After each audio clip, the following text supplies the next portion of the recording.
últimos dias você tenha se deparado com notícias envolvendo esse pequeno país africano, no meio do Oceano Atlântico, que conseguiu esse feito histórico, classificados para a Copa do Mundo pela primeira vez em sua história. E por mais que esse seja um marco extraordinário na história do país, esse não será o assunto principal desse vídeo. Esse é o Geogramais, e hoje você vai conhecer um pouco da história de Cabo Verde, um país formado pelo fogo. Há milhões de anos atrás, um ponto quente no fundo do oceano fez o magma subir e formar montanhas que cresceram até romper a superfície. Assim surgiram as ilhas vulcânicas que hoje formam o arquipélago. Entre elas, o mais marcante é o Vulcão do Fogo, o gigante ativo que moldou a paisagem, a história e até a cultura cabo-verdiana. Uma terra criada por erupções, lapidada pelo tempo e transformada em um país único. Localizado no meio do Oceano Atlântico, a 2.880 quilômetros de Natal e 948 quilômetros de Dakar, capital de Senegal, com aproximadamente 500 mil de habitantes e um território total de um pouco mais de 4.000 quilômetros quadrados, Cabo Verde é um arquipélago formado por 10 ilhas. Santiago, a maior ilha do arquipélago, onde fica a capital, Praia, que abriga mais da metade da população do país. Fogo, Sal, Santo Antão, Boa Vista, São Vicente, São Nicolau, Brava, Maio e Santa Luzia. Uma ilha inabitada usada apenas como reserva natural, divididas em dois grupos, Barlavento ao norte e Sotavento ao sul. O clima tende a ser árido a semiárido. A vegetação natural é escassa. Muitas ilhas têm relevo rochoso e clima seco.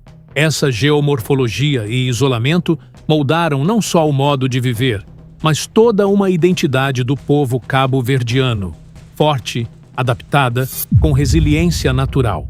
A descoberta do arquipélago em 1460 é atribuída a navegadores portugueses e italianos, embora a atribuição exata seja debatida. Antônio da Noli é o nome mais frequentemente associado ao feito, provavelmente navegando em nome dos portugueses e sob o comando de exploradores como Diogo Gomes. A ilha de Santiago foi a primeira a ser descoberta, e a povoação começou em 1462. Logo se tornaram um dos principais entrepostos do comércio transatlântico, com escravização e comércio de pessoas, um capítulo duro e doloroso, que marcou o arquipélago profundamente. Com o fim do tráfico negreiro e o declínio econômico no século XIX, muitas pessoas migraram. Mas com o tempo, Cabo Verde se reconstruiria. Para falar sobre a independência de Cabo Verde, nós precisamos voltar na história. Mais precisamente no ano de 1956, quando foi fundado o PAIGC, Partido Africano da Independência da Guiné e Cabo Verde, encabeçado por Amílcar Cabral, seu irmão Luiz Cabral e Aristides Pereira, com um objetivo: libertar Guiné-Bissau e Cabo Verde do domínio português, criando um único Estado. Em 1960, o PAIGC inicia a luta armada primeiro na Guiné-Bissau, por ser territorialmente continental. Conflito que durou até 1973, quando Guiné-Bissau declara unilateralmente sua independência. Poucos meses depois do assassinato de Amílcar Cabral, principal estrategista para a futura União Guiné-Cabo Verde. Em 1974, após a revolta dos cravos em Portugal, o regime salazarista é derrubado. Portugal reconhece a independência de Guiné-Bissau e inicia negociações com Cabo Verde. No ano seguinte, mais precisamente no dia 5 de julho de 1975, Aristildes Pereira é recebido pela população em festa. Viva Cabo Verde livre e independente! Viva! Viva a unidade da Guiné e Cabo Verde! Viva! Viva a Organização das Nações Unidas! Viva! Viva a unidade africana! Viva! Viva o PAIGC! Viva! Viva o PAIGC! É a vez de Cabo Verde ter sua independência reconhecida. O cabo-verdiano e um dos fundadores do PAIGC torna-se primeiro presidente de Cabo Verde. O PAIGC governa os dois países, Guiné-Bissau e Cabo Verde, dando continuidade ao ideal de união. Porém, em 14 de novembro de 1980, após golpe militar liderado pelo primeiro-ministro João Bernardo Nino Vieira, Guiné-Bissau derruba o até então presidente Luiz Cabral, e o golpe quebra a ideia da unificação dos dois países. Então, em 20 de janeiro de 1981, Cabo Verde decide fundar seu próprio partido, o PAICV, Partido Africano da Independência de Cabo Verde, separado do PAIGC. A partir daí, os dois países seguem caminhos políticos diferentes, mas mantêm laços culturais e históricos fortes, inclusive a mesma bandeira. E só em 1992, Cabo Verde decidiu mudar sua bandeira para a atual, com um fundo azul, representando o mar e o céu, e 10 estrelas amarelas em círculo, simbolizando as 10 ilhas do arquipélago e sua união. As faixas branca e vermelha simbolizam a paz e o esforço na construção do país, respectivamente. Desde então, apesar da limitação de recursos naturais, o país vem traçando um caminho de estabilidade, democracia e desenvolvimento, reinventando-se através da cultura, da música, do turismo e da diáspora.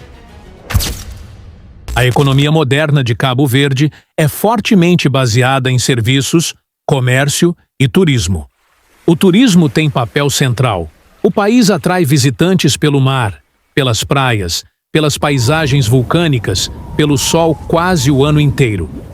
A escassez de recursos naturais faz com que a economia seja magra em termos de indústria pesada ou agricultura intensiva. Grande parte dos alimentos e produtos é importada, o que torna o turismo ainda mais vital. Mas essa fraqueza natural se transformou em força de identidade. O povo cabo-verdiano aprendeu a valorizar o que tem: o mar, o clima, a cultura, a música e o espírito de comunidade. A cultura de Cabo Verde é uma fusão profunda entre heranças africanas e portuguesas, visível na língua, nos costumes, na música, na religião. A língua oficial é o português, mas o crioulo cabo-verdiano é falado pela maioria. A música é um dos maiores símbolos. Ritmos como morna, coladeira, funaná, ritmos com alma, melancolia e saudade, refletem a história, a migração, a esperança e o mar. A tradição de fé, festas religiosas e celebrações comunitárias reforça a coesão social.